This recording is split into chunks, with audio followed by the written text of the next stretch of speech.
লিল্লাহে তাকবীর।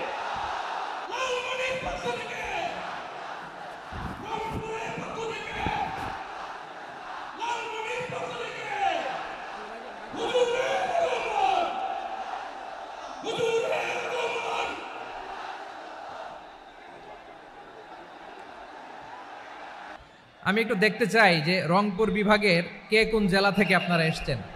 কুড়িগ্রাম থেকে কারা এসেছেন দেখি। কুড়িগ্রাম, মাশাআল্লাহ মাশাআল্লাহ। আচ্ছা, গাইবান্ধা জেলার কে আসছেন? গাইবান্ধা, হ্যাঁ মাশাআল্লাহ। ঠাকুরগাঁও, ঠাকুরগাঁও অনেকে আসছেন। দিনাজপুর জেলা থেকে মাশাআল্লাহ। নীলফামারী, ঠিক আছে, ফি আমানিল্লাহ। পঞ্চগড় অনেক আসছে। রংপুর, রংপুর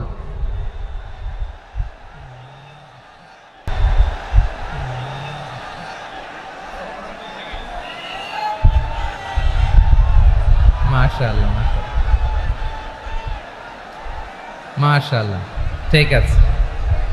লালমনিরহাটের কারা দেখি। লালমনিরহাট,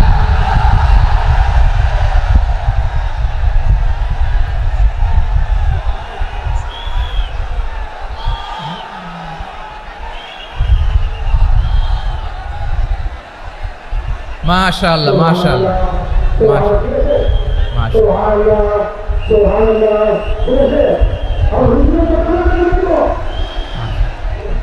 ঠিক আছে ঠিক আছে। আচ্ছা, এই রংপুর বিভাগের বাইরে থেকে অন্য জেলার কারা কারা আসছেন দেখি। তাও আছে অনেকে, মাশাআল্লাহ, ঠিক আছে ঠিক আছে। আজকের প্রোগ্রামে উপস্থিত আছেন প্রধান অতিথি হিসেবে অধ্যক্ষ আসাদুল হাবিব দুলু ভাই, সাংগঠনিক সম্পাদক বিএনপি, জাতীয় নির্বাহী কমিটির সভাপতি, জেলা বিএনপি লালমনিরহাট। বিশেষ অতিথি হিসেবে আমাদের অনেক ভাইরা এসছেন, সবাইকে শুকরিয়া জানাই। সভাপতিত্ব করছেন জনাব আব্দুল হাকিম।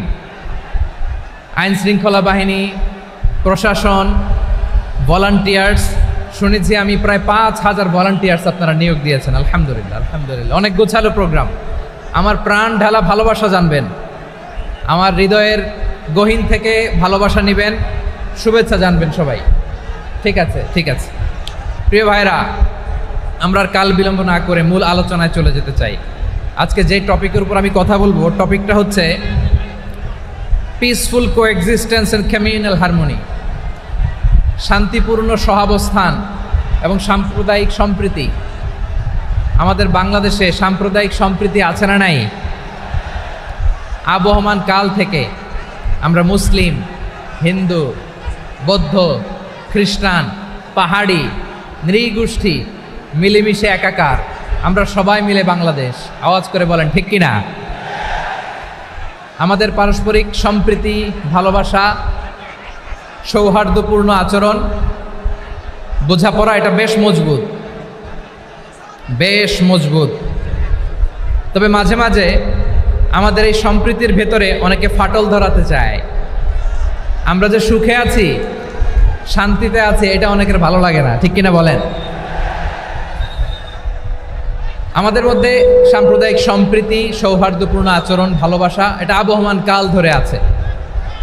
তার প্রমাণ, আমরা তাফসিরুল মাহফিলের আয়োজন করলে আমাদের হিন্দু ভাইরা ডিস্টার্ব করে না, ঠিক কিনা? এবং আমি যদি বলি হাত তোলেন, হিন্দু ধর্মের কারা কারা এসেছেন, কত শত কত হাজার যে হাত উঠবে, আপনি অবাক হয়ে যাবেন। আমি চাচ্ছি না হাত উঠাতে। খুলনাতে সর্বশেষ যে আমি প্রোগ্রাম করে গেলাম, সেখানে কয়েকশো হিন্দু ভাই আসছে আমাদের আলোচনা শুনতে, আলহামদুলিল্লাহ। অনেক বৌদ্ধরা আসে, অনেক খ্রিস্টানরা আসে। এবার সফরেও অনেক হিন্দু ভাইরা আমার সাথে দেখা করেছে। তারা বলেছে, হুজুর আমরা আপনার আলোচনা শুনি, আলহামদুলিল্লাহ বলেন।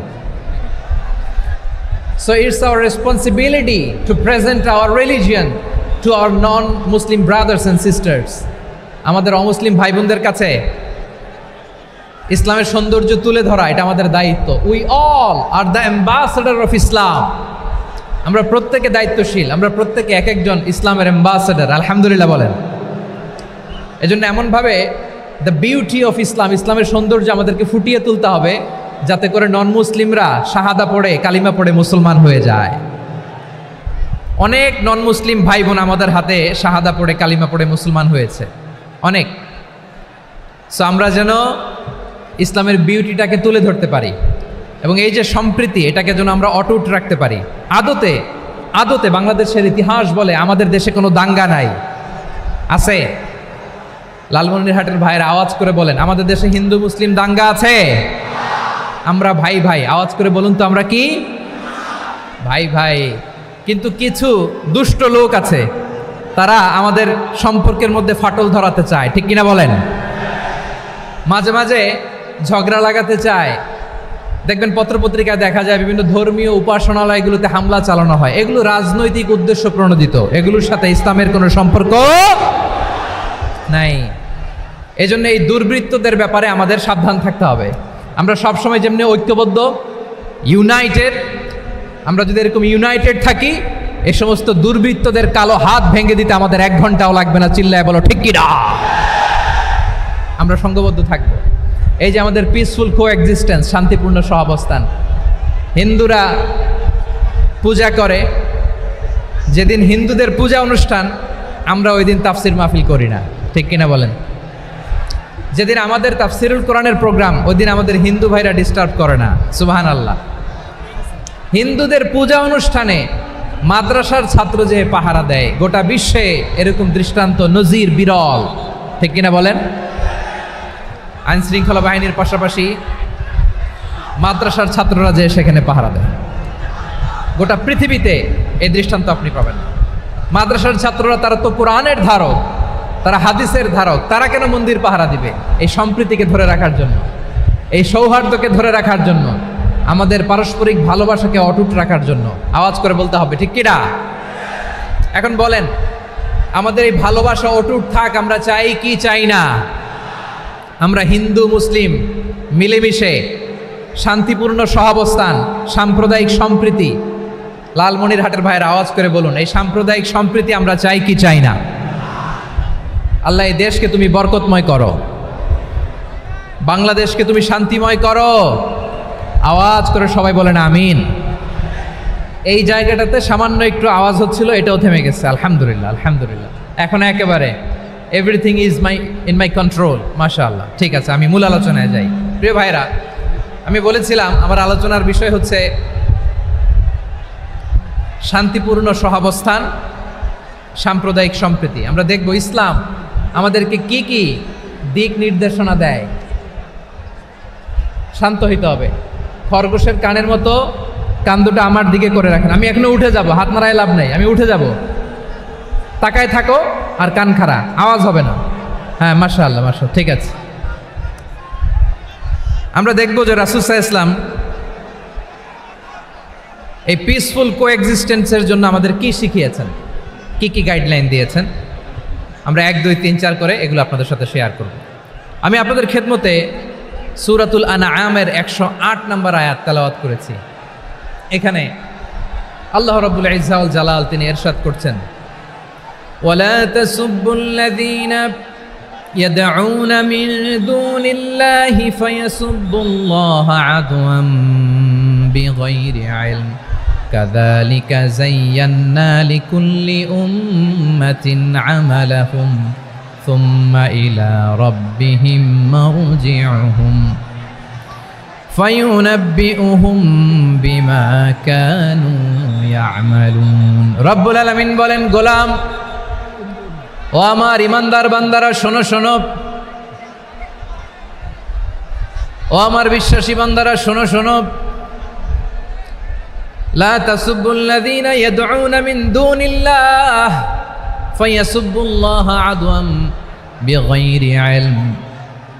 ও আমার বিশ্বাসী বান্দারা, যারা আল্লাহকে ব্যতি রেখে, আল্লাহকে বাদ দিয়ে অন্য উপাস্যকে ডাকে, দেবীর পূজা করে, তোমরা খবরদার তাদের গালি দিও না।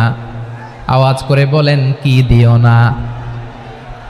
আল্লাহ বলেন, ও বিশ্বাসীরা শোনো, যারা আল্লাহকে বেছে রেখে দেবীর পূজা করে, অন্য উপাস্যের পূজা করে, তাদেরকে ডাকে, ওই দেবতাদেরকে তোমরা গালি দিও না। যদি ওই দেবতাদেরকে গালি দাও তাহলে ভুলবশত, শত্রুতাবশত তারা তোমাদের রব আল্লাহকে গালি দেবে, ঠিক কি না? তোমরা যদি তাদের দেবতাদের গালি দাও, ওরা রেগে তোমার আল্লাহরে গালি দিবে, তাহলে আল্লাহরে গালি খাওয়ানোর কারণ হয়ে গেলাম আমি, ঠিক কি না? বলেন।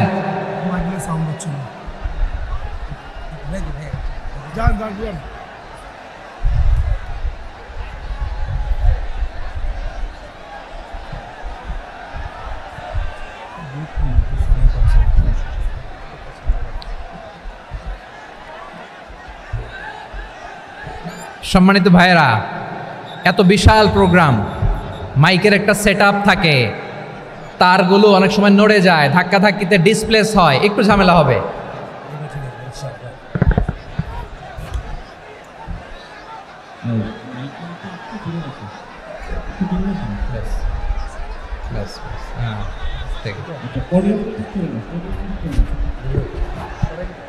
ঠিক আছে,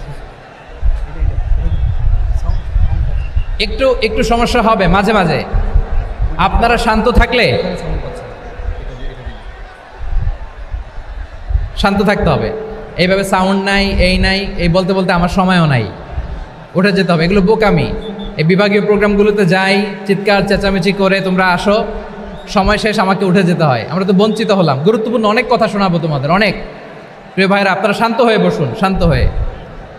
রব্বুল আলামিন বলেন, খবরদার বিশ্বাসীরা, আল্লাহ ছাড়া যারা অন্যান্য উপাস্যদেরকে ডাকে, দেবতাদেরকে ডাকে, তাদেরকে তোমরা গালি দিও না। ওই সমস্ত দেবতাদেরকে যদি তোমরা গালি দাও তাহলে তারা আল্লাহকে গালি দিবে, ঠিক কিনা বলেন? আমরা দেবতাদের গালি দিলে ওরা আল্লাহকে গালি দিবে। রব্বুল আলামিন বলেন, খবরদার দেবতাদেরকে গালি দিও না, তাহলে ওরা তোমার রব আল্লাহরে গালি দেবে। প্রতিটি জাতির জন্য তাদের কাজকে আমি আল্লাহ সুশোভিত করে রেখেছি। তারা সবাই একদিন আমার কাছেই ফিরে আসবে। এরপর আমি রব্বুল আলামিন তাদের আমলনামা তাদেরকে জানিয়ে দেব। সুবহানাল্লাহ পড়েন। প্রিয় ভাইয়েরা, আল্লাহ তাআলা বলেছেন, খবরদার গালি দিও না। আদেশটা কার? আওয়াজ করে বলেন তো। হিন্দুদের দেবতা দেবদেবীদেরকে গালি দেওয়া যাবে না। আওয়াজ করে বলুন প্রিয় ভাইয়েরা, এই আদেশটা কার? এই আপনাদের গলার আওয়াজ। অন্য ধর্মের দেবতাদেরকে যে গালি দেওয়া যাবে না, এই আদেশটা কার? আরো জোরে বলুন, কার? গালি দিবেন কোন দেবতাকে? দিবেন? যদি দেন তাহলে ওরা আল্লাহরে গালি দিবে। তাহলে আল্লাহরে গালি খাওয়াইলো কে? আপনি, ঠিক কিনা বলেন? আমি আল্লাহকে গালি খাওয়ানোর কারণ হলাম, কারণ আমি যদি গালি না দিতাম ওরা আমার রবকে গালি দিত না। আওয়াজ করে বলেন ঠিক কিনা? তাহলে প্রিয় ভাইয়েরা, ইসলাম আমাদেরকে শিখায়, সূরাতুল আনআমের 108 নম্বর আয়াত থেকে আমরা বুঝলাম কোনো ধর্মকে ছোট করা যাবে না। অন্য ধর্মকে ছোট করা মানে ইসলামকে ছোট করা। অন্য ধর্মের দেবতাকে গালি দেওয়া মানে আল্লাহকে গালি খাওয়ানো। আওয়াজ করে বলেন ঠিক কিনা? খবরদার, এটা করা যাবে না। আর অন্য ধর্মের দেবতাকে যদি আপনি গালি দেন, ওরা ইসলাম থেকে দূরে সরে যাবে। যাও ইসলামের প্রতি আকৃষ্ট হয়েছিল আর কোনোদিন ইসলামের ধারে কাছে আসবে না। আওয়াজ করে বলেন ঠিক কিনা? এজন্য কখনো কোনোদিন অন্য ধর্মের দেবতাদেরকে গালি দেওয়া যাবে না। অন্য ধর্মের কোনো দেবতাদেরকে আমরা গালি দিব না, গালি দিব না, বরং ইসলামের beauty, the beauty of Islam, ইসলামের সৌন্দর্যকে আমরা তুলে ধরব। আমরা যদি বিশ্বনবী সাল্লাল্লাহু আলাইহি ওয়াসাল্লামের জীবনের দিকে তাকাই, তাহলে আমি দেখব বিষ্ণু ইসলাম মক্কাতে কিংবা মদিনাতে অন্য ধর্মের লোকদের সাথে খুব পিসফুলি লাইফ লিড করেছেন। হোক মুশরিক, হোক খ্রিস্টান, হোক ইহুদি, বিশ্বনবী সবার সাথে মিলেমিশে ছিলেন। আলহামদুলিল্লাহ বলেন। ইসলাম হচ্ছে পিসফুল রিলিজিয়ান। অন্য ধর্মের প্রতি সহনশীলতার সবক ইসলাম আমাদেরকে দেয়। কিন্তু প্রতিটি মুসলিমের এটা মনে রাখতে হবে, আল্লাহর কাছে পছন্দনীয় গ্রহণযোগ্য ধর্ম, জীবনাদর্শ একটি, সেটা হচ্ছে ইসলাম। আওয়াজ করে বলেন সেটা কি? লালমনিরহাটের ভাইয়েরা আওয়াজ করে বলুন, আল্লাহর কাছে মনোনীত ধর্ম একটি, সেটা কি? এজন্য রব্বুল আলামিন বলেন, ইন্নাদ-দীনা ইনদাল্লাহিল ইসলাম, আল্লাহর কাছে মনোনীত গ্রহণযোগ্য অ্যাকসেপ্টেড ধর্ম মতাদর্শ একটা, সেটা হলো ইসলাম। ইসলাম ছাড়া অন্য কোনো ধর্ম যদি কেউ তালাশ করে, তার ওই ধর্ম আল্লাহ গ্রহণ করবে না। ومن يبتغي غير الإسلام دينا فلن يقبل منه وهو في الآخرة من الخاسرين. Whoever seek anything except Islam, that won't be accepted from him, and he will be loser in the day of judgment. কিয়ামতের দিন ইসলাম ছাড়া কেউ যদি অন্য কোনো ধর্ম তালাশ করেছে দুনিয়াতে, তার এই মতাদর্শ গ্রহণ করা হবে না। and he will be loser, সে হবে লুজার, ক্ষতিগ্রস্ত, হাই হাই কোম্পানির ম্যানেজার। ওর আমও শেষ, সালাও শেষ। আওয়াজ করে বলেন ঠিক কি না? এজন্য ইসলাম পেয়ে আমরা খুশি না বেজার? প্রত্যেক নামাজ শেষে আমরা আল্লাহরে বলি, আল্লাহ রাদিতু বিল্লাহি রাব্বা ওয়া বিল ইসলামি দীনা ওয়া বি মুহাম্মাদিন নাবিয়ান ওয়া রাসূলা। ও আল্লাহ, তোমারে রব হিসেবে পেয়ে আমরা খুশি। ও আল্লাহ, ইসলামকে ধর্ম হিসেবে পেয়ে আমরা খুশি। বিশ্বনবীকে আমাদের রাসূল পেয়ে আমরা খুশি। ঠিক কিনা বলে? ইসলাম ছাড়া অন্য কোনো ধর্ম আমরা গ্রহণ করব না। ঠিক কিনা বলেন? আল্লাহর কাছে অ্যাকসেপ্টেড রিলিজিয়ান একটা, সেটা ইসলাম। তো বিশ্বনবী সাল্লাল্লাহু আলাইহি ওয়াসাল্লাম মক্কাতে কিংবা মদিনাতে খুব পিসফুলি এক্সিস্ট করেছেন, যে কোনো ধর্মের সাথে মিলেমিশে চলেছেন। তার প্রমাণ আমরা যদি রাসূল সাল্লাল্লাহু আলাইহি ওয়াসাল্লামের বায়োগ্রাফির দিকে তাকাই, তাহলে দেখব তিনি মুশরিকদের সাথে পিস ট্রিটি করেছেন, শান্তি চুক্তি, পিস ট্রিটি, পিস এগ্রিমেন্ট। আপনারা হুদাইবিয়ার সন্ধির নাম শুনেছেন? আমার লালমনিরহাটের কলিজার টুকরা ভাইয়েরা, হুদাইবিয়ার সন্ধির নাম আপনারা শোনেন নাই? 6ষ্ঠ হিজরিতে বিষ্ণু ইসলাম মুশরিকদের সাথে এই ট্রিটি করেছেন, চুক্তি। কাদের সাথে? মুশরিকদের সাথে। আমরা তো মুসলমান বসতে পারি না। আমরা দুই মুসলিম ভাই একসাথে বসে চা খেতে পারি না, গল্প করতে পারি না। বিষ্ণু ইসলাম মুশরিকদের সাথে ট্রিটি করেছেন, হুদাইবিয়ার সন্ধি। এই সন্ধির আগে মক্কা থেকে কেউ মদিনায় যেতে পারে না, মদিনা থেকে কেউ মক্কায় যেতে পারে না। কিন্তু এই সন্ধির পরে ট্রাফিক স্বাভাবিক হয়ে গেল। মক্কার লোকেরা মদিনায় আসতে পারে, মদিনার লোকেরা মক্কায় আসতে পারে। এটাকে বলে সুলহে হুদাইবিয়া, the peace agreement of Hudaybiyyah, শান্তি চুক্তি। আমরা পৃথিবীতে এখন অনেক শান্তি চুক্তির নাম শুনি, এগুলো সব the piece treaty of Hudaibiya থেকে কপি করা। আল্লাহু আকবার। তাহলে বিশ্বনবী সাল্লাল্লাহু আলাইহি সাল্লাম তিনি যে শান্তিপূর্ণ সহাবস্থানে বিশ্বাসী ছিলেন, মুসলমানেরা যে অন্য ধর্মের প্রতি সহনশীল, তার প্রমাণ হচ্ছে এই পিস ট্রিটি। শুধু তাই নয়, মাইকের সাউন্ডটা একটু বাড়াই দিতে হবে, খুব দুর্বল, একটু মজবুত করতে হবে, আর একটু ক্লিন করতে হবে, আর সবগুলা জায়গায় সাউন্ড যাচ্ছে কিনা একটু ক্রস চেক করতে হবে। হ্যাঁ, পাবেন দিচ্ছে mike operator, he is trying his level best, দিচ্ছে। মাইক অপারেটর যিনি আছেন প্রতিটি জায়গায় প্রতিটি সাউন্ড বক্সে যেন আওয়াজ পাওয়া যায়, একটু ক্রস চেক করেন, সাউন্ডটাকে একটু স্ট্রং করে দেন। হ্যাঁ, ঠিক আছে, মাশাআল্লাহ। এদিকে তাকান, এদিকে। মক্কার পার্ট গেল, পিস এগ্রিমেন্ট করলেন, শান্তি চুক্তি। বিষ্ণু ইসলাম মদিনায় যেয়ে কি করলেন? মদিনায় যে বিষ্ণু ইসলাম মদিনা চার্টার করলেন, মদিনা সনদ, সাহিফাতুল মদিনা, এটার বলে মদিনা চার্টার। যে ওয়েস্টে, ইউরোপে, আমেরিকাতে তারা অনেক চার্টার করে, এই সব চার্টার মদিনা চার্টার থেকে কপি করা। আওয়াজ করে পড়েন সুবহানাল্লাহ। বিষ্ণু ইসলাম মদিনায় গেলেন, মদিনাতে মুসলিম, মুশরিক, ইয়াহুদি, এই তিন ধর্মের লোক মিলে সব স্টেক হোল্ডার যারা আছে সবাইকে নিয়ে বিষ্ণু ইসলাম মদিনা চার্টার করলেন, মদিনা সনদ। পড়েন সুবহানাল্লাহ। শুধু তাই নয়, মক্কাতে বিশ্বনবী পিস এগ্রিমেন্ট করলেন, শান্তি চুক্তি মুশরিকদের সাথে। মদিনাতে যে বিশ্বনবী মদিনা চার্টার করলেন, মদিনা সনদ করলেন ইহুদিদের সাথে। আবার মদিনাতে বিশ্বনবী ইহুদিদের সাথে পিস ডায়ালগ করলেন, ইন্টারফেথ ডায়ালগ করলেন, আন্তধর্মীয় সংলাপ করলেন। যেই সংলাপের মূল ভিত্তি ছিল তাওহীদ। মূল ভিত্তি ছিল কি? তাওহীদ।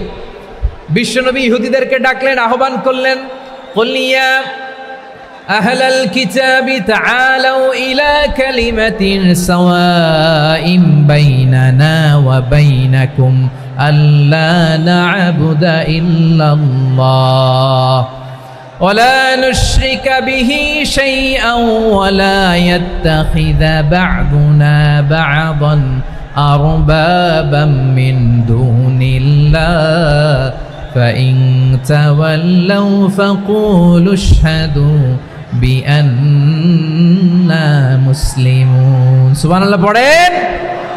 বিশ্বনবী মদিনার ইহুদিদের ডেকে বললেন, ও ইহুদিরা, শোনো শোনো, আসো এমন একটা আদর্শের প্রশ্নে আমরা একত্রিত হই, যে আদর্শের প্রচার তোমাদের নবীরাও করেছে, আমিও করি, যে আদর্শের কথা তোমাদের পবিত্র ধর্মগ্রন্থগুলোতে আছে, আমার কোরআনেও আছে। সেটা হলো তাওহীদ। আমরা এক আল্লাহ ছাড়া কারো ইবাদত করব না, আল্লাহর সাথে কাউরে শরীক করব না, আল্লাহ ছাড়া কাউরে রব মানব না। পড়েন সুবহানাল্লাহ। তাহলে আমার প্রিয় লালমনিরহাটের ভাইরা, মদিনাতে যেয়ে তিনি মদিনা চার্টার করলেন, মদিনা সনদ, পিস ডায়ালগ করলেন, শান্তির সংলাপ, ইন্টারফেথ ডায়ালগ করলেন, আন্তধর্মীয় সংলাপ, যার ভিত্তি ছিল তাওহীদ। সুবহানাল্লাহ পড়েন। তাহলে অন্য ধর্মের প্রতি সব সময় ইসলাম সহনশীল, টলারেন্স। যদি আপনি দেখতে চান ইসলামের নবী বিশ্ব নবীর দিকে তাকান, ঠিক কিনা বলেন? আমরা তো সংখ্যালঘুদের রাইটস প্রোটেক্ট করার জন্য কত আইন বানাই, কত বৈঠক করি, কত সংবাদ সম্মেলন করি। বিষ্ণু সাল্লাল্লাহু আলাইহি ওয়াসাল্লাম সংখ্যালঘুদের রাইটসের ব্যাপারে, অধিকারের ব্যাপারে যে কথা বলেছেন, শুনলে আপনি অবাক হয়ে যাবেন। বিশ্বনবী বলেন, আলা মান যালামা মুআহাদান আও ইনতাকাসাহু আও কাল্লাফাহু ফাওকা তাআতিহি আও কাল্লাফাহু ফাওকা তাকাতিহি আও আখাযা মিনহু শাইআন বিগাইরি তিবি নাফসিন ওয়া আনা হাজিজুহু ইয়াউমাল কিয়ামা। খবরদার, জেনে রাখো, কেউ যদি কোনো সংখ্যালঘুর উপরে অত্যাচার করে, কোনো সংখ্যালঘুর প্রাপ্য থেকে যদি কেউ কাউকে ঠকায়, সংখ্যালঘুর উপর যদি কেউ কষ্ট দেয়, কোনো সংখ্যালঘুর সম্পদ যদি কেউ জোর করে কেড়ে নেয়, আমি কিয়ামতের দিন বিশ্বনবী ওই সংখ্যালঘুর পক্ষে আর ওই মুসলমানদের বিপক্ষে বাদী হয়ে দাঁড়াবো। সুবহানাল্লাহ বলতে পারলেন না? আল্লাহু আকবার। আপনি নামাজি, আপনি মুসল্লি, আপনি হাজী সাহেব, তাহাজ্জুদ পড়তে পড়তে কপালে দাগ ফেলে দিছেন, আপনার প্রতিবেশী হিন্দু, ভাবছেন আমার তো পাওয়ার আছে, ওর জমিটা দখল করি। বিশ্বনবী বলেন, কিয়ামতের দিন ওই হিন্দুর পক্ষে তোর বিরুদ্ধে আমি বাদী হয়ে দাঁড়াবো। পৃথিবীর কোন ধর্মে এরকম স্টেটমেন্ট পাবেন?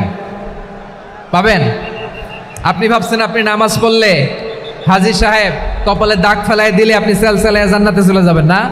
খবরদার, বিশ্বনবী বলেন, কোন সংখ্যালঘুর উপর যদি কেউ আক্রমণ করে, তার প্রাপ্য তাকে না দিয়ে যদি তাকে ঠকায়, তার উপর জুলুম করে, তার সম্পদ যদি কেড়ে নেয়, আমি নবী, তুমি মুসলিম হইতে পারো, মুসল্লি হইতে পারো, তার পক্ষে তোমার বিপক্ষে আল্লাহর দরবারে বাদী হয়ে দাঁড়াবো। আচ্ছা লালমনিরহাটের ভাইরা, কথা বুঝতে পারলে আওয়াজ করে উত্তর দেন। বিশ্বনবী যদি কারো বিপক্ষে দাঁড়ায় কিয়ামতের দিন, আই রিপিট, আমি আবারও বলছি, বিশ্বনবী যদি কিয়ামতের দিন কারো বিপক্ষে দাঁড়ায়, ও তো সেলসেলায়া জান্নাতি, তাই না? জান্নাতি না? যে নবীর সুপারিশ ছাড়া জান্নাতের গেটও দেখা যাবে না, ওই নবী যদি বলে তোর বিপক্ষে আমি বাদী হয়ে দাঁড়াবো, ওই জান্নাতে আর ঢোকার কোনো সুযোগ আমাদের থাকবে? এখানেই শেষ না আমার প্রিয় লালমনিরহাটের ভাইয়েরা, এখানেই শেষ নয়। বিশ্বনবী বলেন, মান কাতালা মুআহাদান, বুখারীর বর্ণনা, মান কাতালা মুআহাদান লাম ইয়ারাহ রাইহাতাল জান্নাহ। কেউ যদি, কোনো মুসলিম যদি অন্যায়ভাবে কোনো সংখ্যালঘুকে হত্যা করে, কোনো হিন্দুকে হত্যা করে, কোনো বৌদ্ধরে হত্যা করে, অন্যায়ভাবে কোনো মুসলিম যদি কোনো সংখ্যালঘুরে হত্যা করে, জান্নাতে যাওয়া তো দূরের কথা, ওই মুসলিম জান্নাতের ঘ্রাণও পাবে না। সেই বুখারীর বর্ণনা, মান কাতালা মুআহাদান লাম ইয়ারাহ রাইহাতাল জান্নাহ ওয়া ইন্না রিহাহা লা ইউজাদু মিন মাসিরাতি 40 আমা। যে জান্নাতের ঘ্রাণ 40 বছর দূরের রাস্তা থেকেই পাওয়া যায়। সুবহানাল্লাহ পড়েন। প্রিয় ভাইরা, এখান থেকে জান্নাতে পৌঁছতে লাগবে 40 বছর। এত দূর, কত বছর? সবাই বলেন কত বছর? এখান থেকে জান্নাতে পৌঁছতে লাগবে 40 বছর। এত দূরে থাকতেই জান্নাতের ঘ্রাণ আপনার নাকে এসে ধাক্কা মারবে। বিশ্বনবী বলেন, যে ব্যক্তি কোনো সংখ্যালঘুকে হত্যা করে, জান্নাতের ঘ্রাণ তো পাবেই, জান্নাতে তো ঢুকতে পারবেই না, জান্নাতের ঘ্রাণও তার নাকে লাগবে না। পড়েন না আউযুবিল্লাহ। তাহলে সংখ্যালঘুদের ব্যাপারে ইসলামে অধিকার দেয়া আছে না নাই? লালমনিরহাটের ভাইয়ের আওয়াজ করে বলেন, আমার সংখ্যালঘু হিন্দু ভাইদের রাইটস, অধিকার আমাদের ইসলামে প্রোটেক্টেড আছে না নাই? এখানেই শেষ না। বিষ্ণু ইসলাম আপনার অমুসলিম প্রতিবেশীর সাথে ভালো আচরণ করতে বলেছে। আমাদের হয় না, এটা মুসলিম পাড়া, ওটা বৌদ্ধ পাড়া, হয় না? অনেক সময় হয় না, এটা আমাদের মুসলিম পাড়া, ওইটা হিন্দু পাড়া, এরকম আছে না নাই? লালমনিরহাটে নাই না? আছে? হিন্দু যদি আপনার প্রতিবেশী হয় কি করবেন? ওরে কষ্ট দিবেন নাকি? কেন? ও তো হিন্দু, ও তো আমার আল্লাহরে ডাকে না, ওরে কষ্ট দিলে জায়েজ হবে না? খবরদার। বিষ্ণু ইসলাম বলেন, মান কানা ইউমিনু বিল্লাহ ওয়াল ইয়াউমিল আখির ফালিউকরিম জারাহ। যে আল্লাহ বিশ্বাস করে আর আখিরাতে বিশ্বাস করে, সেজন্য প্রতিবেশীর সাথে ভালো আচরণ করে। সুবহানাল্লাহ। কলিজা জুড়ায় যায় না আমার নবীর কথাগুলো শুনলে? যে আল্লাহ বিশ্বাস করে, যে আখিরাতে বিশ্বাস করে, সেজন্য প্রতিবেশীর সাথে ভালো আচরণ করে। এখানে বলছে মুসলিম প্রতিবেশী বলছে, নামাজি প্রতিবেশী বলছে, আল্লাহওয়ালা প্রতিবেশী বলছে না। প্রতিবেশী আস্তিক হোক নাস্তিক হোক, প্রতিবেশী মুমিন হোক মুশরিক হোক, প্রতিবেশী হইলেই তার সাথে ভালো আচরণের দরকার আছে না নাই? আমার প্রিয় লালমনিরহাটের ভাইয়েরা, বিষ্ণু ইসলাম ওনার ইহুদি প্রতিবেশীদের দেখাশোনা করতেন। আওয়াজ না শোনা যাক, আমারও তো দেখা যায়, আমারও তো দেখা যায়। তাকায় থাকেন, তাকায় থাকলে সওয়াব হবে। কোরআনের কথা যেখান থেকে হয় এদিকে তাকায় থাকলেই বরকত। তাকায় থাকেন। জি জি, মাইক, আমি তো আর মাইক ঠিক করতে আসি না এদিকে, এই মাইক ঠিক করব, ওই মাইক ঠিক করব, ওদিকে পাইলট বলবে হুজুর চলে আসেন। জি বসুন, বসুন, মাশাআল্লাহ। হ্যাঁ, খুব শান্ত, ঠিক আছে। পুলিশ ভাইরা না খেয়ে দিনরাত আপনারা যাতে সুশৃঙ্খল একটা প্রোগ্রাম উপহার পান, এটাই চেষ্টা করতেছে। আপনাদেরকে কষ্ট দিতে আসে নাই, একটু একটু সহযোগিতা করেন। জি মাশাআল্লাহ। হ্যাঁ, ঠিক আছে। আমার প্রিয় ভাইরা, প্রতিবেশী আস্তিক হোক নাস্তিক হোক, মুসলিম হোক হিন্দু হোক, তার সাথে ভালো আচরণ করতে হবে। বিষ্ণু ইসলাম ওনার ইহুদি প্রতিবেশীর বাসায় যেতেন। কোন প্রতিবেশী? ইহুদি। আওয়াজ করে বলেন, কোন প্রতিবেশী? ইহুদি। এক ইহুদি কিশোর বিষ্ণু ইসলামের খেদমত করতে, ইহুদি ছেলে আমার নবীর খেদমত করতো। তারা ছিল নবীর প্রতিবেশী। তো অনেক দিন হয় ইহুদি ছেলেটা আসে না। বিশ্বনবী খোঁজ দিলেন, ঘটনা কি? একটা ইহুদি ছেলে না আমার খেদমতে আসতো, ছেলেটা কই? খোঁজ নিয়ে জানলেন ছেলেটা অসুস্থ। বিষ্ণু ইসলাম ওই ইহুদির বাড়িতে চলে গেলেন ওই ছেলেটাকে দেখা করার জন্য, ভিজিট করার জন্য। সুবহানাল্লাহ পড়বেন না? গেলেন, যে দেখে ইহুদি ছেলেটা মুমূর্ষ, যান যায় যায় ভাব, বিছানায় পড়ে আছে, তার বাবা দাঁড়ানো। বিশ্বনবী তার মাথার পাশে বসলেন, মাথায় হাত বুলিয়ে দিলেন, আর ছেলেটাকে বললেন, আসলিম, হে ইহুদি ছেলে, আসলিম, ইসলাম ধর্ম গ্রহণ করো। তো ছোট্ট ছেলে ভাবে আমরা ইহুদি, এখন ইসলাম ধর্ম গ্রহণ করলে আব্বা যদি বকা দেয়। ফানাযারা ইলা ওয়াজহি আবি, ছেলেটা তার বাবার চেহারার দিকে তাকালো, দেখি আব্বা কি কয়। আব্বা যদি বলে তাইলে ইসলাম ধর্ম গ্রহণ করবে। ইহুদি ছেলেটা তার বাবার দিকে যখন তাকালো, ওর বাবা বলে, আতি আবুল কাসিম, আবুল কাসিম যা বলে তাই করো। আবুল কাসিম হচ্ছে বিষ্ণু ইসলামের একটা কুনিয়াত, উপনাম। আমার রাসূলের বড় ছেলের নাম ছিল কাসেম। যেমন দেখবেন আমাদের এলাকায় কারো বড় ছেলের নাম যদি হয় আব্দুল্লাহ, এরা আব্দুল্লাহর বাপ বলে ডাকে। কারো বড় মেয়ের নাম যদি হয় ফাতেমা, এরা কি ডাকে? ফাতেমার বাপ বলে না? তো বিষ্ণু ইসলামের বড় ছেলের নাম ছিল কাসেম। ইহুদি বাবা বলল, আতি আবুল কাসেম, আবুল কাসেম যা বলে তাই শোনো, মানে মোহাম্মদ যা বলে তাই শোনো। এই কথা শুনে ছেলে সাহস পাইছে, ছেলে আবার পড়তে আরম্ভ করলো, আশহাদু আল্লাহ ইলাহা ইল্লাল্লাহ ওয়া আশহাদু আন্না মুহাম্মাদার রাসূলুল্লাহ, পড়েন আল্লাহু আকবার। বিশ্বনবীর আহ্বান শুনে ওই আহ্বানে সাড়া দিয়ে ইহুদি ছেলে শাহাদা পড়ে মুসলমান হয়ে গেল। তার হৃদয়টার ইমানের নূর দিয়ে আলোকিত করে দিল কে? প্রিয় ভাইরা, এবার রাসূল সাল্লাল্লাহু আলাইহি ওয়াসাল্লাম বের হয়ে আসলেন ঘর থেকে, আর বললেন, আলহামদুলিল্লাহিল্লাযী আনকাযাহু মিনান নার, প্রশংসা সে আল্লাহর, যে আল্লাহ জাহান্নামে চলে যাচ্ছিল প্রায় এমন একটা লোককে মুহূর্তের মধ্যে কালেমায়ে শাহাদাতের বদৌলতে জান্নাতি বানায় দিলেন। আওয়াজ করে পড়েন সুবহানাল্লাহ। এই হাদিস থেকে আমরা কি শিখলাম? What is the moral of the story? এক নম্বর স্টোরি হলো, প্রতিবেশী ইহুদি হোক হিন্দু হোক, যাবেন, সুসম্পর্ক রাখবেন, উপহার দিবেন, বিপদে পাশে দাঁড়াবেন, তাইলেই তো আপনাদের প্রতি, মুসলমানদের প্রতি তারা আকৃষ্ট হবে, ঠিক কিনা বলেন? আপনি যদি হিন্দুদের সাথে বৌদ্ধদের সাথে নাই মিশেন, নাস্তিকের কাছে নাই যান, তো ইসলামের সৌন্দর্যটা ওরা বুঝবে কেমনে? আমার অনেক হিন্দু পরিচিত ভাই আছে, ওরা আমাদের ইফতারির প্রোগ্রামে এসে একসাথে ইফতারি করে। অনেক মদখোর আমার সাথে বসে একসাথে ডিনার করে, হাফ প্যান্ট পরা, গলায় স্বর্ণের চেইন, হাতে স্বর্ণের ব্রেসলেট, আইসা আমার সাথে ডিনার করছে, আছে এরকম। গাঁজাখোর, আমি বলি আসো, ওয়েলকাম টু মাই ডিনার, আসো বসো। বসলেই তো আমি ওর ডিএনএ, চিন্তার ডিএনএ চেঞ্জ করে দেওয়ার সুযোগ পাবো, চিল্লায় বলো ঠিক কি না? আসতে হবে আমার কাছে। Our door is open, the door of Islam is open 24/7। সব সময় আমাদের ইসলামের দরজা আমার অমুসলিম ভাইদের জন্য খোলা আছে না নাই? এই হাদিস থেকে দুইটা শিক্ষা। এক নম্বর শিক্ষা, প্রতিবেশী মুসলিম হোক অমুসলিম হোক, যান, অসুস্থ হইলে একটু আপেল নিয়ে যান, আঙ্গুর নিয়ে যান, কমলা নিয়ে যান, তাদের সাথে ভালো আচরণ করেন। ইসলামের বিউটি দেখে, সৌন্দর্য দেখে অবাক হবে, নসিব ভালো হলে কোনোদিন কালিমা পড়ে মুসলমান হয়ে যাবে, ঠিক কিনা বলেন? তাহলে অমুসলিমের সাথে ভালো সম্পর্ক। বিশ্বনবী ইহুদির বাড়িতে গেলেন, ইহুদির বাড়ি, আর আমার মুসলমান ভাই আমার কাফের বলে, এরকম আছে না নাই? মুসলিমরা দেখতে পারে না, সহ্য করতে পারে। বিশ্বনবী সাল্লাল্লাহু আলাইহি ওয়াসাল্লাম ইহুদির বাড়িতে গেলেন, এটা একটা শিক্ষা। আরেকটা শিক্ষা হলো, ভাইরা ধাক্কা মারে এসে সামনে এসে কি লাভ? প্রোগ্রাম তো শেষ হচ্ছে, এখনই শেষ হচ্ছে। তো এই যে আমাদের বকশি ভাই ওয়াদা নিল, হাত তোলালো, মিম বলে এত কথা বলল, তো আমি জেলায় জেলায় যেয়ে খালি হাত নাড়াই তোমাদের জন্য নাকি? হ্যাঁ, হাত নাড়াই শুধু। এই ধাক্কাইতে ধাক্কাইতে এদিকে এসে হাত নাড়াইতেছে, হয়েছে তো, দেখলাম তো, ঠিক আছে, মাশাআল্লাহ, অনেক সুশৃঙ্খল, অন্যান্য যে কোনো জেলার চেয়ে অনেক সুশৃঙ্খল।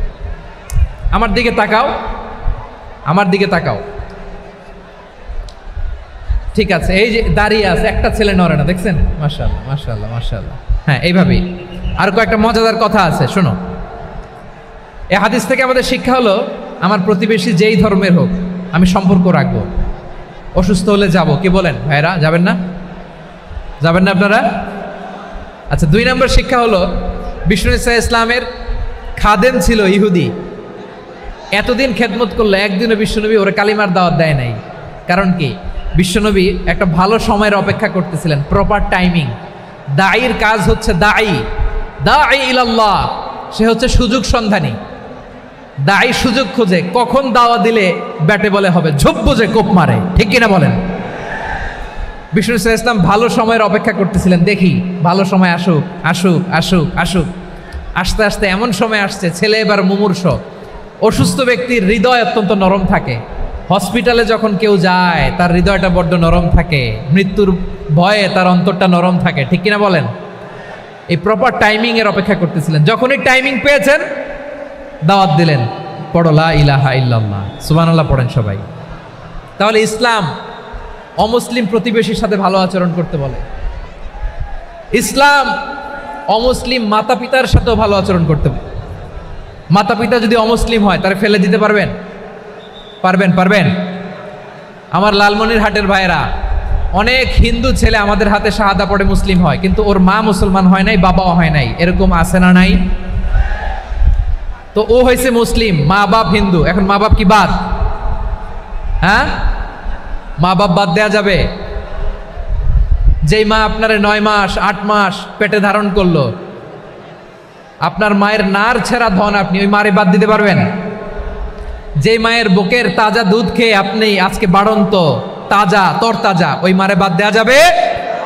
মায়ের এক ধারে দুধের দাম, কাটিয়া গায়ের চাম, পাপুষ বানাইলে ঋণের শোধ হবে না, এমন দরদি ভাবে কেউ হবে না আমার মাহা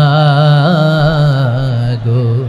মায়ের এক ধারে দুধের দাম, কাটিয়া গায়ের চাম, পাপুষ বানাইলে ঋণের শোধ হবে না, এমন দরদি ভাবে কেউ হবে না আমার মাহা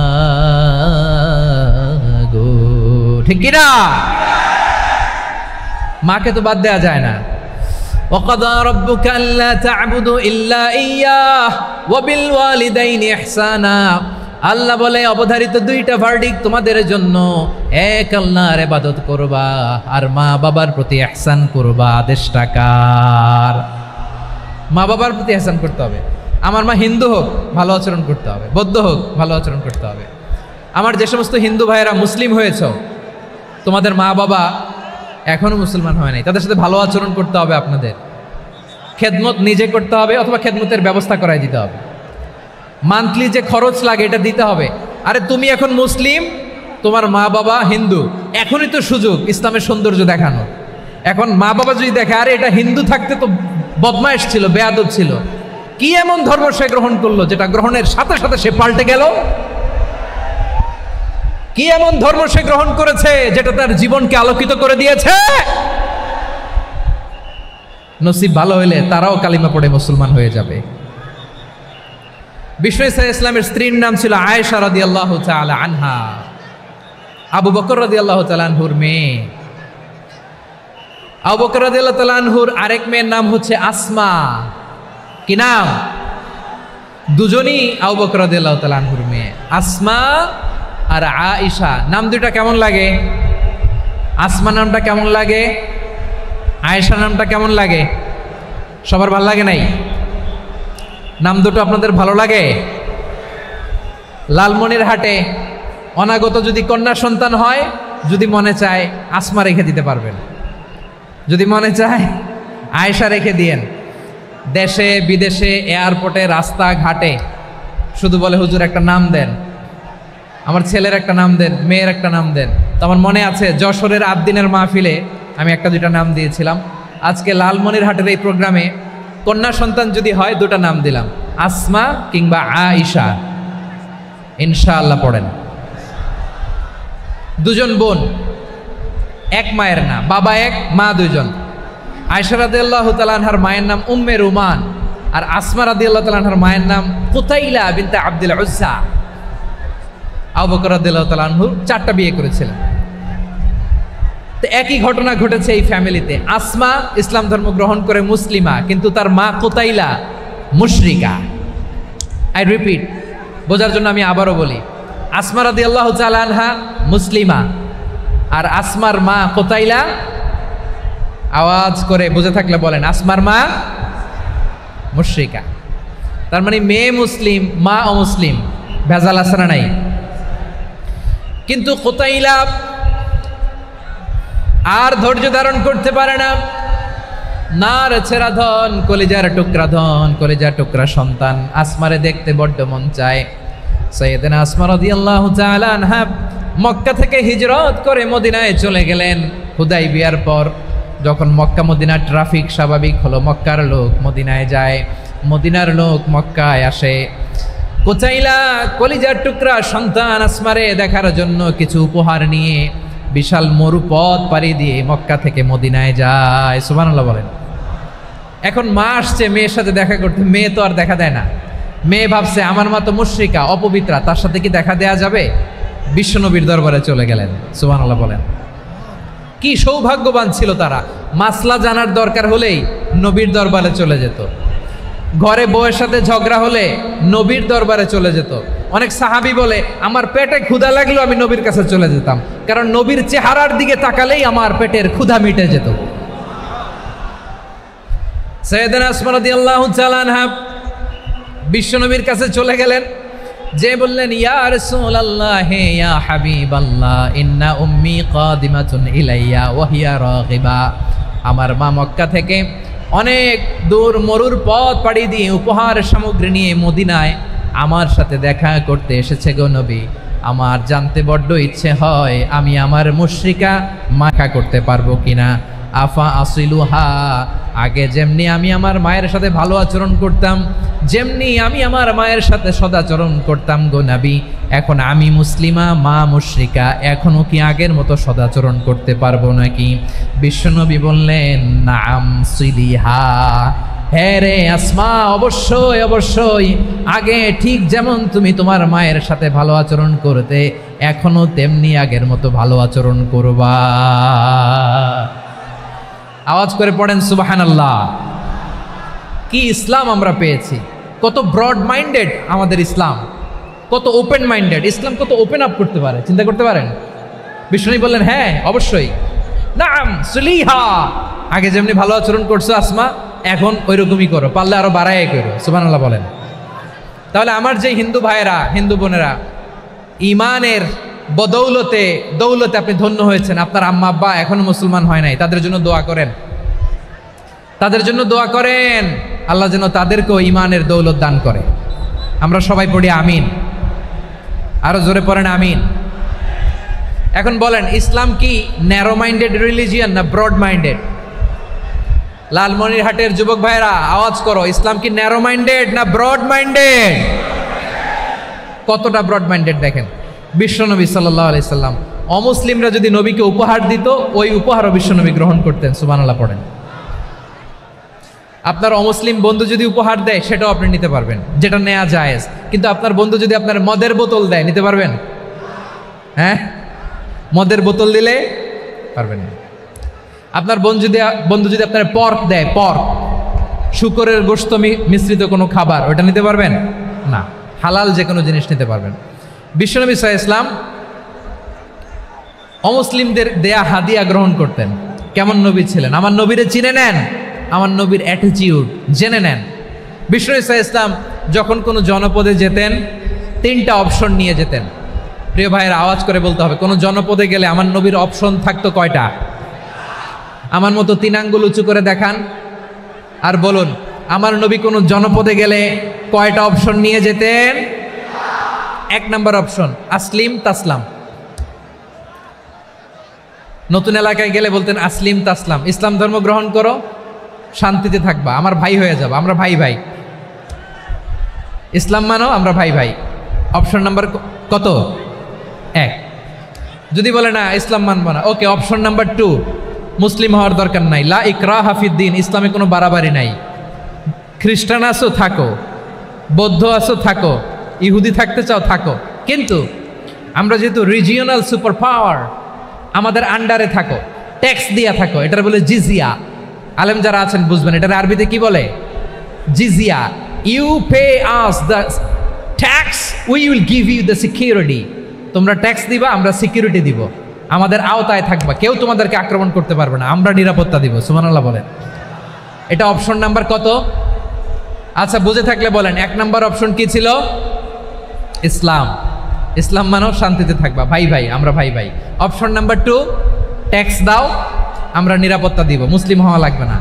এখন 1 নাম্বারও মানে না, 2 নাম্বারও মানে না, মুসলিম হব না, ভালো খ্রিস্টান থাকো, ট্যাক্স দাও, আমরা সিকিউরিটি দিব না, এইটাও মানি না।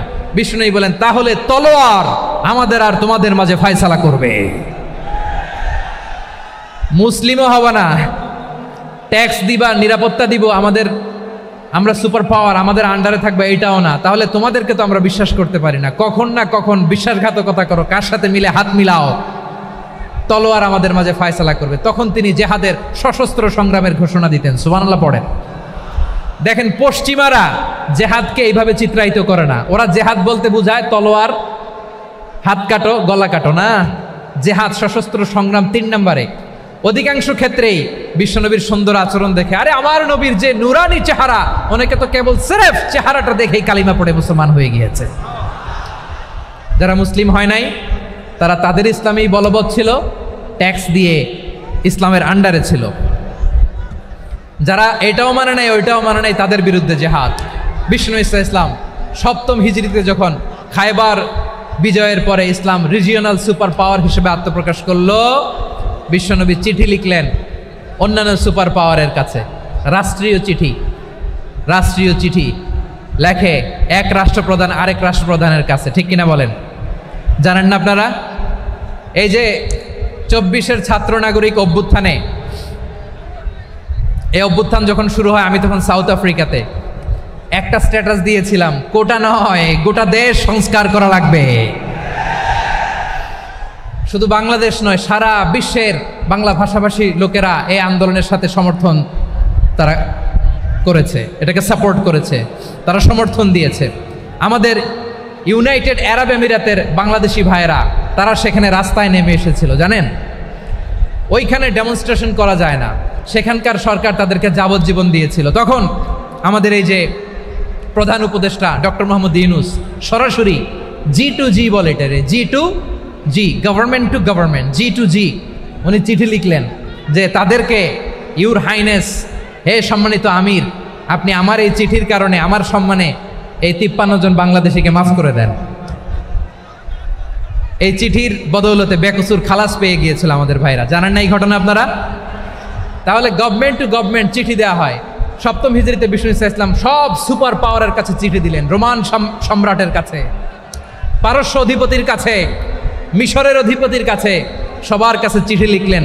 চিঠির ভাষা ছিল এরকম, মিন মুহাম্মাদিন রাসূলিল্লাহ ইলা মুকাউকিস আযীমিল কিবত, মুহাম্মদ রাসূলুল্লাহর পক্ষ থেকে মিশরের বাদশার কাছে, আসলিম তাসলাম, ইসলাম মানো শান্তিতে থাকবা, সালামুন আলা মান ইত্তাবা আল হুদা, শান্তি তার জন্য যে হেদায়েতের অনুসরণ করে। সুবহানাল্লাহ পড়েন। তো এই চিঠি অনেকে ভালোভাবে রিসিভ করেছে, অনেকে এই চিঠি পাওয়ার পরে নবীর কাছে আবার ইন রিটার্ন উপহার পাঠিয়েছে। কি পাঠিয়েছে? উপহার। মিশরের বাদশাহ মুকাউকিস তিনি বিশ্বনবীকে বিশাল এক উপহারের ডালি পাঠিয়েছেন। মিশরের বাদশাহ মুকাউকিস ছিলেন ধর্মে খ্রিস্টান। লালমনিরহাটের ভাইয়েরা আওয়াজ করে বলেন, মিশরের বাদশাহ ধর্মে কি ছিল? খ্রিস্টান। কি উপহার দিয়েছিল আমার নবীকে? শুনতে মনে চায়? আওয়াজ নাই লালমনিরহাটের গলায়,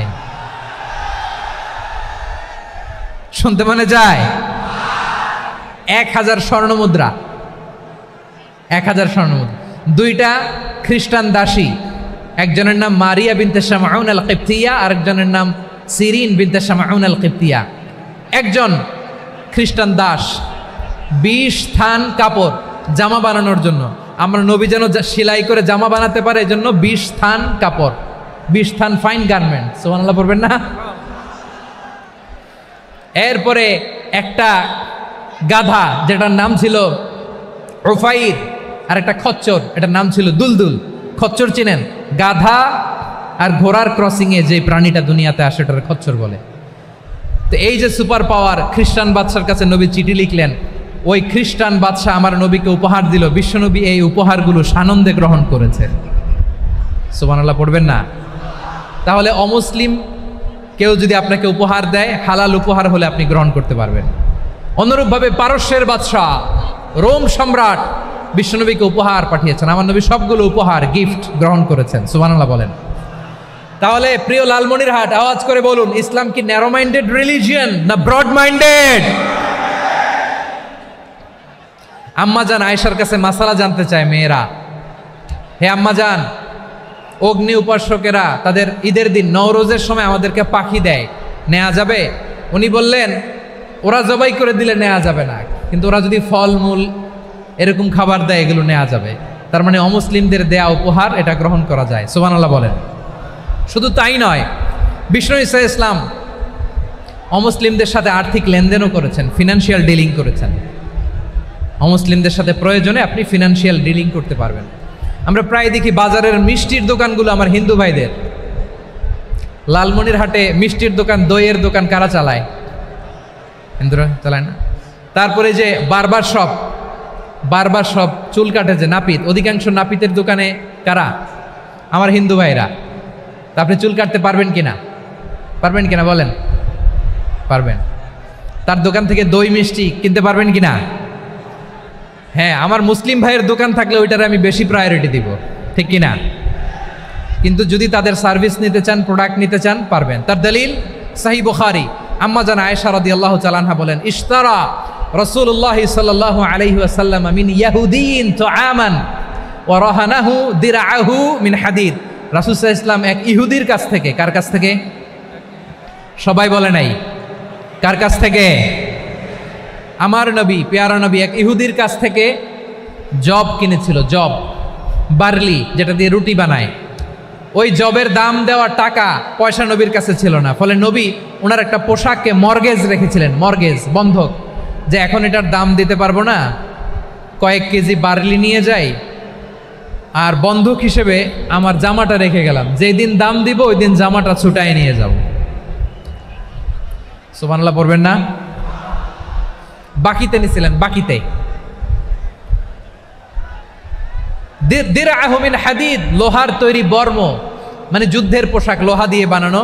বিষ্ণুনবী বললেন, কয়েক কেজি জব দাও, টাকাটা পরে দিব, এখন টাকা নাই, বন্ধক হিসেবে, মর্গেজ হিসেবে আমার জামা রেখে গেলাম, যখন টাকা দিব জামা ছুটায় নিব। আওয়াজ করে বলতে হবে সুবহানাল্লাহ। এ থেকে বোঝা গেল অমুসলিমদের সাথে ফিনান্সিয়াল ডিলিং করা যায়, অর্থনৈতিক লেনদেন করা যায়, কেনাবেচা করা যায়, প্রোডাক্ট কেনা যায়। এমনকি আমাদের মসজিদে নববীতে বারান্দায় আপনারা একটা অটোমেটিক ফ্লাইং আমব্রেলা দেখছেন? সূর্য যখন বাড়ে মসজিদে নববীর বারান্দায়, ইয়ার্ডের মধ্যে অটোমেটিক্যালি কিছু আমব্রেলা আছে, সাঁ করে খুলে যায়, আর সূর্যের তাপ লাগে না। আবার সন্ধ্যাবেলায় এই আমব্রেলাগুলো ওরা ক্লোজ করে ফেলে, দেখেন নাই না? দেখছেন? এই মসজিদে নববীকে সর্বোচ্চ উন্নত মানের কনস্ট্রাকশন ইনফ্রাস্ট্রাকচারে ডেভেলপ করার জন্য কর্তৃপক্ষ কিছু অমুসলিম ইঞ্জিনিয়ারের, ডিজাইনারের সহায়তা নিয়েছিল। সুবহানাল্লাহ বলেন। কোন দলিলের ভিত্তিতে? এই দলিলের ভিত্তিতে যে বিষ্ণু ঈসা ইসলাম অমুসলিমদের সাথেও লেনদেন করেছেন। আওয়াজ করে বলতে হবে আল্লাহু আকবার। শুধু তাই নয়, ইন কেস অফ ইমার্জেন্সি, প্রয়োজনে ইসলামের খাতিরে, ইসলামকে সামনের দিকে এগিয়ে নিয়ে যাওয়ার জন্য অমুসলিমদের সাপোর্ট নেওয়া জায়েজ আছে। সুবহানাল্লাহ বলেন। অমুসলিমদের সাপোর্ট নেয়া, তাদের থেকে অর্থ নেয়া, পলিটিক্যাল সাপোর্ট, পলিটিক্যাল অ্যাসাইলাম নেওয়া জায়েজ আছে। আমাদের অনেক বিশ্ববরেণ্য দায়ীরা আমেরিকায় অস্থায়ীভাবে অ্যাসাইলাম নিয়ে থাকে, নিজের দেশে গেলে ফাঁসিতে ঝুলাই দিবে। যুগ যুগ ধরে দায়ীদের উপরে এরকম অত্যাচার আর নির্যাতন আছে না নাই? মিশরের অনেক দায়ীরা পাশ্চাত্যে যেয়ে থাকে, এই যে তারা পলিটিক্যাল অ্যাসাইলাম নিয়ে থাকে, রাজনৈতিক আশ্রয়, এটা জায়েজ আছে না? এটা যে জায়েজ আছে তার প্রমাণ স্বয়ং বিশ্বনবী সাল্লাল্লাহু আলাইহি ওয়াসাল্লাম পলিটিক্যাল সাপোর্ট নিয়েছিলেন অমুসলিমদের কাছ থেকে। সুবহানাল্লাহ বলেন। খুব মজাদার একটা ঘটনা শুনবেন, আপনাদের আগ্রহ দেখে তো মনে হয় না শোনার ইচ্ছা আছে। আছে আছে, গলায় জোর আছে। লিল্লাহি তাকবীর, লিল্লাহি তাকবীর, নারে তাকবীর। মাশাআল্লাহ।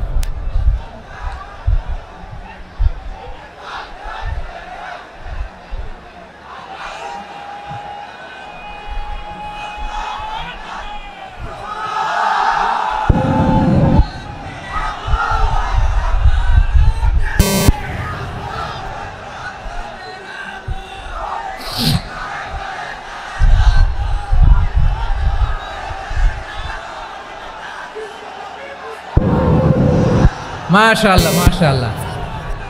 থামুন থামুন আমার ভাইরা, বিশ্বনবীর বয়স তখন প্রায় 51 বছর। কত বছর?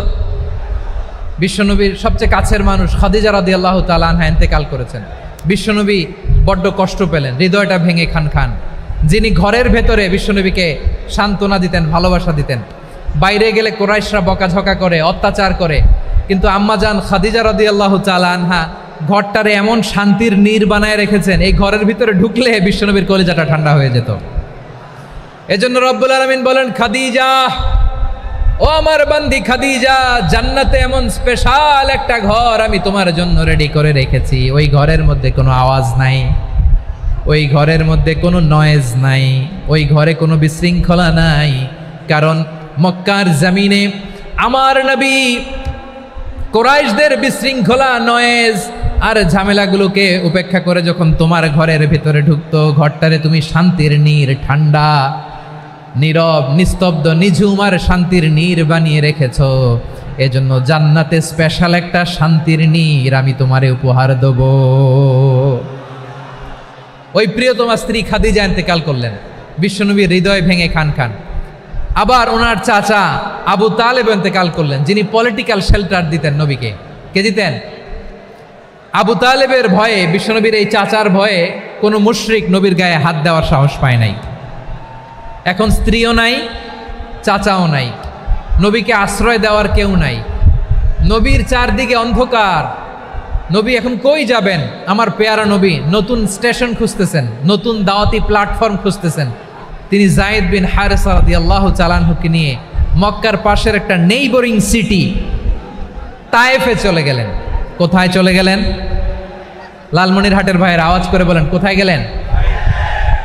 তায়েফে চলে গেলেন দিনের দাওয়াত দেওয়ার জন্য। কি দেওয়ার জন্য? নাকি জমি কিনতে গেছিলেন? জমি কিনতে, দুনিয়ার যশ খ্যাতির জন্য, নিজের কোনো লাভের জন্য? তায়েফবাসীদেরকে জাহান্নামের আগুন থেকে বাঁচানোর জন্য। আওয়াজ করে বলতে হবে, ঠিক কিনা? বিশ্বনবী বিশাল মরুপথ, পাহাড়ি পথ পাড়ি দিয়ে তায়েফের মরুজমিনে গেলেন কোরআনের দাওয়াত নিয়ে, ইমানের দাওয়াত নিয়ে।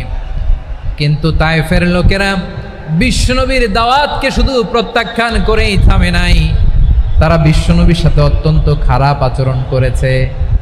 বিশ্বনবীকে শারীরিকভাবে হেনস্থা করেছে, আমার নবীকে শারীরিকভাবে অত্যাচার করেছে, আমার পেয়ারা নবীর গায়ে পাথর মেরেছে, বিশ্বনবীর গা বেয়ে ঝরঝর করে রক্ত ঝরেছে, নবী জামিনের মধ্যে লুটিয়ে পড়েছেন, আবার মেরেছে, আবার নবী হাঁটতে শুরু করলেন, পেছন থেকে আবার মেরেছে, আবার নবী রক্তাক্ত হয়ে জামিনের মধ্যে লুটিয়ে পড়লেন, আবার মেরেছে।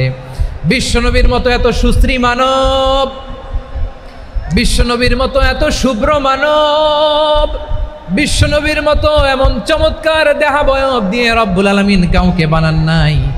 এরকম চমৎকার মানুষটাকে তারা তায়েফের ওই জমিনে রক্তাক্ত করেছে। বিশ্বনবী দুনিয়ার কোনো স্বার্থের জন্য সেখানে যান নাই, নিজের কোনো লাভের জন্য, প্রাপ্তির জন্য যান নাই, তায়েফবাসীদের জাহান্নামের আগুন থেকে বাঁচাতে গিয়েছেন। ঠিক কিনা বলেন?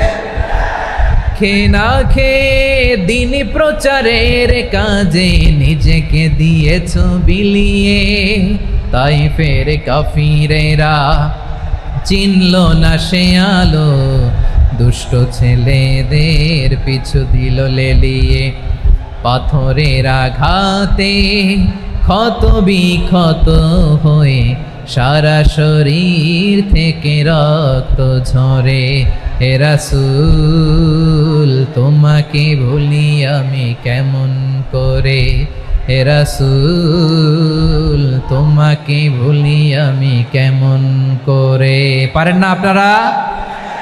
ধরুন আমার সাথে, হাজার ব্যথা বেদনার পরে ফিরে আসনি তুমি আপন ঘরে, দিনের আলো তুমি ছড়িয়ে দিতে, চলে গেলে মদিনায় মক্কা ছেড়ে।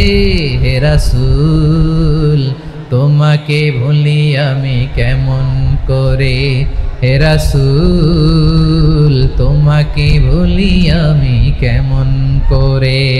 ঠিক কিনা বলেন? প্রিয় ভাইরা, তায়েফের ছেলেরা নবীকে রক্তাক্ত করলো। আমার নবী কই যাবে? কই যাবে?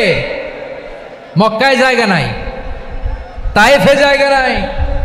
তায়েফ থেকে ভারাক্রান্ত মন নিয়ে আমার নবী মক্কায় ফিরে আসলেন। বিশ্বনবী মক্কায় ঢুকতে পারেন না। মক্কার মরুভূমির দিকে তাকিয়ে, উপত্যকার দিকে তাকিয়ে বিশ্বনবী ধা ধা করে কাঁদেন, ঝরঝর করে। নবীর চেহারা মোবারক থেকে চোখের পানিগুলো বেয়ে বেয়ে পড়ে। আমার জন্মস্থান, আমার শৈশব, কৈশোর, যৌবন কেটেছে এই মক্কায়, আমার এলাকায় আমি ঢুকতে পারি না। বিশ্বনবী মক্কার অনতি দূরে দাঁড়িয়ে জায়েদকে পাঠালেন, জায়েদ যাও দেখো কেউ আমাকে সাপোর্ট করার মতো আছে কিনা, যাও অমুকের কাছে যাও। জায়েদ গেলেন, তারাও প্রত্যাখ্যান করে ফিরিয়ে দেয়। বিশ্বনবী বললেন যাও অমুক লোকের কাছে যাও, তিনিও প্রত্যাখ্যান করে ফিরিয়ে দিলেন। কেউ বিশ্বনবীকে আশ্রয় দিতে রাজি হয় না। নিজ জন্মভূমিতে বিতাড়িত বিশ্বনবী, সর্বশেষ বিশ্বনবী বললেন যাও মুতঈম ইবনে আদির ঘরে যাও। মুতঈম ইবনে আদি মুশরিক, তার কাছে যাও। গেলেন, মুতঈম ইবনে আদি রাজি হয়ে গেল। সুবহানাল্লাহ বলেন। দেখেন, অনেক বিপদের সময়ও আমি নিজে সাক্ষী, সামাজিকভাবে রাজনৈতিকভাবে কত ঝঞ্ঝা, কত ষড়যন্ত্র, কত কনস্পাইরেসি পাড়ি দিয়ে আমাদেরকে সামনে এগিয়ে যেতে হয়। এই শত্রুদের ভেতরেও একজনকে দাঁড় করিয়ে দেয় যে আল্লাহর কোরআনের জন্য রেডি হয়ে যায়। পড়েন সুবহানাল্লাহ। মুতঈম ইবনে আদি, আল্লাহ তার মনকে নরম করে দিলেন। মুতঈম বলে, মুহাম্মদ আমি তোমাকে আশ্রয় দিব। তার দুই ছেলেকে পাঠালেন, যাও খোলা তলোয়ার নিয়ে, স্কট দিয়ে, গার্ড অফ অনার দিয়ে মোহাম্মদকে মক্কায় ঢুকাও, আর বলো আমি আমান দেব। আমান কি দিব? আমান মানে সিকিউরিটি, নিরাপত্তা। সিকিউরিটি ছাড়া, আমান দেওয়া ছাড়া কেউ থাকতে পারতো না মক্কায়। দুই ছেলে বিষ্ণু ঈসা ইসলামকে নিয়ে আসলো। নবী কাবার চারদিকে তাওয়াফ করলেন, নামাজ পড়লেন। আবু জাহেল, উতবা, শাইবা, ওয়ালিদ ইবনে মুগীরা সবাই দেখে, কেউ কিছু করতে পারে না। কারণ মুতঈম ইবনে আদি ঘোষণা দিয়েছেন আমি মুহাম্মদকে আমান দিয়েছি, মুহাম্মদের গায়ে যেন কেউ স্পর্শ না করে। আওয়াজ করে পড়েন সুবহানাল্লাহ। নবীর এই বিপদকালে মুহূর্তে মুতঈমের হৃদয়টারে নরম করে দিল কে? আচ্ছা, লালমনিরহাটের ভাইয়েরা বলেন, এই মুতঈম কি মুসলিম ছিল না মুশরিক? সবাই বলতে হবে মুসলিম না মুশরিক? তাহলে মুশরিকের কাছ থেকে নবী পলিটিক্যাল অ্যাসাইলাম, আধুনিক রাষ্ট্রবিজ্ঞানের ভাষায় পলিটিক্যাল অ্যাসাইলাম, যেটাকে বলে রাজনৈতিক আশ্রয়, উনার আমান বা নিরাপত্তার এই ঘোষণায় তিনি মক্কায় ঢুকলেন। যতদিন নিরাপত্তা ছিল ছিলেন। মুতঈম যখন মারা গেল, বিষ্ণু ঈসা ইসলাম হিজরত করে মদিনায় চলে গেলেন। সুবহানাল্লাহ। কিন্তু মুতঈম যে বিশ্বনবীর উপকার করছে এটা বিশ্বনবী ভুলে নাই। আমাদের অনেকে আছে উপকার করার পরে আর খেয়াল থাকে না, খাওয়ার পরে গলা দিয়ে নামলে আর খেয়াল থাকে না। এরকম আছে না নাই? আমার নবী ভুলে নাই। বদরের প্রান্তরে 70 জন কাফেরকে যখন বন্দি করে বিশ্বনবীর সামনে হাঁটু গেড়ে দাঁড় করানো হলো, বসানো হলো, 70 জন কাফের। কয়জন?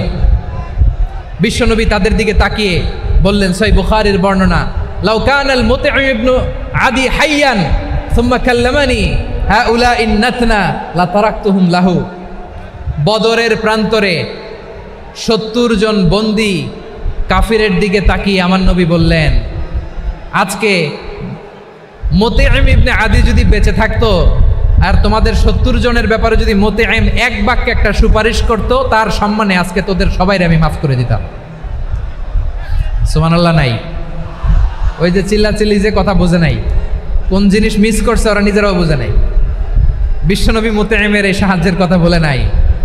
70 জন মুশরিক হাঁটু গেড়ে বসা, নবী চাইলে এখনই এক্সিকিউশন অর্ডার দিতে পারে। তিনি বললেন, আজকে যদি মুতঈম বেঁচে থাকতো আর মুতঈম যদি তোদের জন্য সুপারিশ করতো, এই আবর্জনাগুলোর ব্যাপারে সুপারিশ করতো, আমি মুহূর্তেই তোদেরকে এমনি মাফ করে দিতাম। এবার বলেন, ইসলাম কি ন্যারো মাইন্ডেড না ব্রড মাইন্ডেড? শুধু তাই নয়, যাকে যে সম্মান দেয়ার আমার নবী দিতেন, হোক আস্তিক হোক নাস্তিক, হোক মুসলিম হোক অমুসলিম। বিষ্ণু ঈসা ইসলাম যখন রোমান সম্রাটের কাছে চিঠি লিখেছেন, আমার প্রিয় লালমনিরহাটের ভাইরা, অল্প কয়েক মিনিট কয়েকটা জরুরি কথা বলবো। এদিকে তাকান, এদিকে তাকান। রোমান সম্রাটের কাছে বিশ্বনবী যখন চিঠি লিখলেন মিন মুহাম্মদ রাসূলিল্লাহ ইলা হিরাকলা আযীমির রোম। মুহাম্মদের পক্ষ থেকে হিরাক্লিয়াসের কাছে, যিনি হচ্ছেন আযীমির রোম। এটা নবী নিজ থেকে বানায় লিখছেন, অতিরিক্ত সম্মান দিয়ে। কোন রাষ্ট্রপ্রধান যখন আসে তাদেরকে আমরা কি বলি জানেন? তার নামের শেষে HE এটা লিখতে হয়, H.E. মানে হিজ এক্সেলেন্সি। কি লেখে? হিজ এক্সেলেন্টি, অথবা ইউর হাইনেস, ইউর ম্যাজেস্টি। দেখেন, বিশ্বনবী সাল্লাল্লাহু আলাইহি ওয়াসাল্লাম সব নবীদেরও নবী। তিনি একজন মুশরিক খ্রিস্টান সম্রাট, রোমান সম্রাটের কাছে চিঠি লিখতে যেয়ে লিখতেছে, ইলা হিরাকলা আযীমির রোম, হিরাক্লিয়াসের কাছে আমার চিঠি, যিনি রোমের আযীম, হিজ হাইনেস, মানে রোমের অনেক সম্মানিত এক বাহাদুর। আওয়াজ করে বলেন সুবহানাল্লাহ। তার মানে যাকে যে সম্মান দেয়ার এটা বিশ্বনবী দিতেন। এমনকি যেই ইহুদিরা ভালো ছিল, এই ইহুদিদেরও প্রশংসা করেছেন বিশ্বনবী মুহাম্মদুর রাসূলুল্লাহ সাল্লাল্লাহু আলাইহি ওয়াসাল্লাম। এক ইহুদির প্রশংসা করেছেন বিশ্বনবী। ইহুদির কার? কার? আমি তো আমার ভাইয়ের প্রশংসা করি না, আমি তো এক আলেম আরেক আলেমরে স্পেস দেই না, আমি তো এক দায়ী আরেক দায়ীর সাথে বসতে চাই না। আমার নবী ইহুদির প্রশংসা করে। কার প্রশংসা? ওই ইহুদির নাম ছিল মুখাইরিক। সিরাত গ্রন্থ ঘাটলে পাবেন। তিনি বলেছেন মুখাইরিক খাইরু ইয়াহুদ, Mukhayriq is the best of the Jews. জুইশদের মধ্যে সে সবচেয়ে ভালো। কেন প্রশংসা করলেন তার? এর কারণ মদিনা চার্টারে কথা ছিল সব ধর্মের মুসলিম, মুশরিক, ইহুদিরা মিলে মদিনাকে রক্ষা করবে। কিন্তু তৃতীয় হিজরিতে যখন উহুদের যুদ্ধ শুরু হলো, সবার কথা ছিল যেই আক্রমণ করে আমরা মদিনাকে বাঁচাবো। কোন শহরকে বাঁচাবো? মদিনাকে।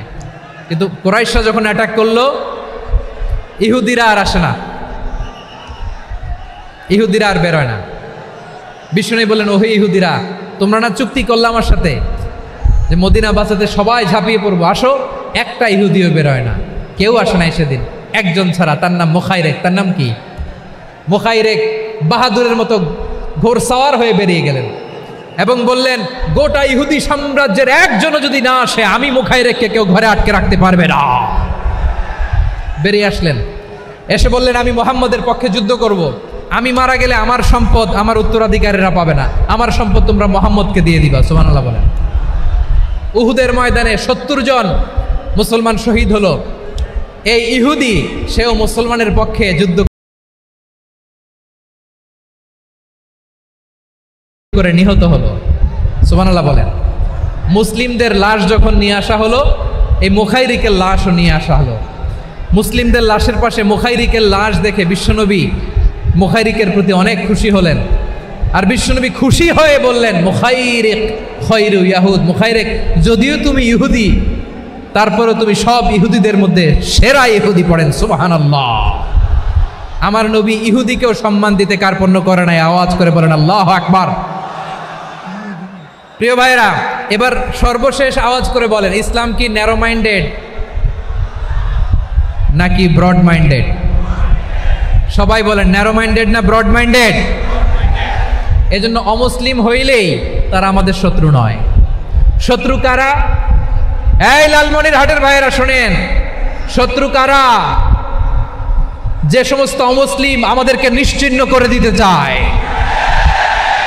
যে সমস্ত অমুসলিম আমাদের ভূখণ্ড থেকে আমাদেরকে তাড়িয়ে দিতে চায়, যে সমস্ত অমুসলিম আমার ধর্ম নিয়ে তুচ্ছতাচ্ছিল্য করে চিল্লায় বলেন ঠিক কিনা,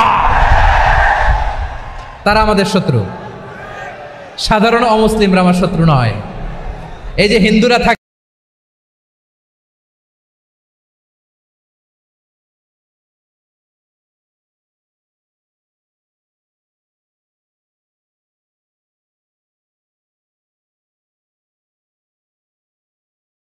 এরা আমার ভাই, বৌদ্ধরা আমার ভাই, খ্রিস্টানরা আমার ভাই, ইহুদিরা আমার ভাই।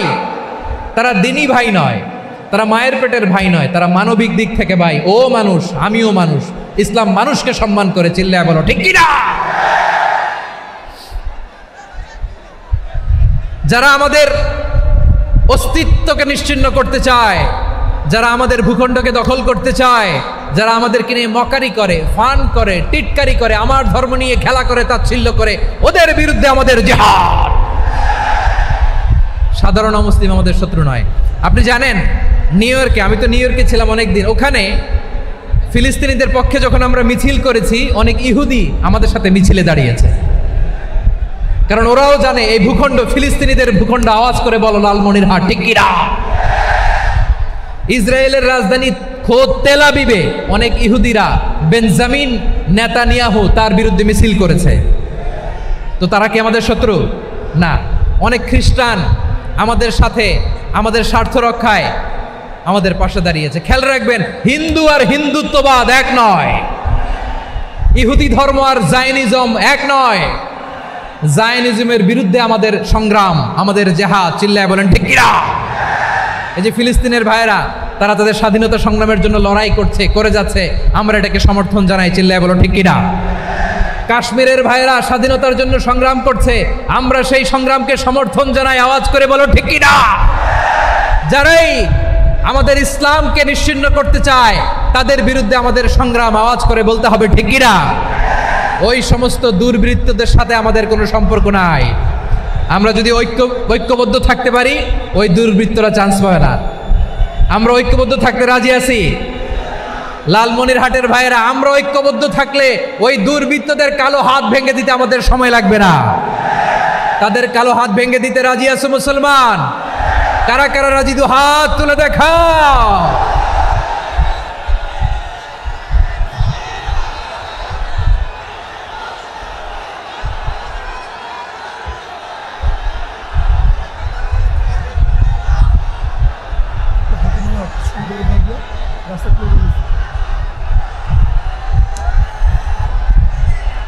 আমার প্রাণ প্রিয় লালমনিরহাটের ভাইয়েরা, শত্রু কাফের আর অশত্রু কাফেরের মধ্যে পার্থক্য আছে না নাই?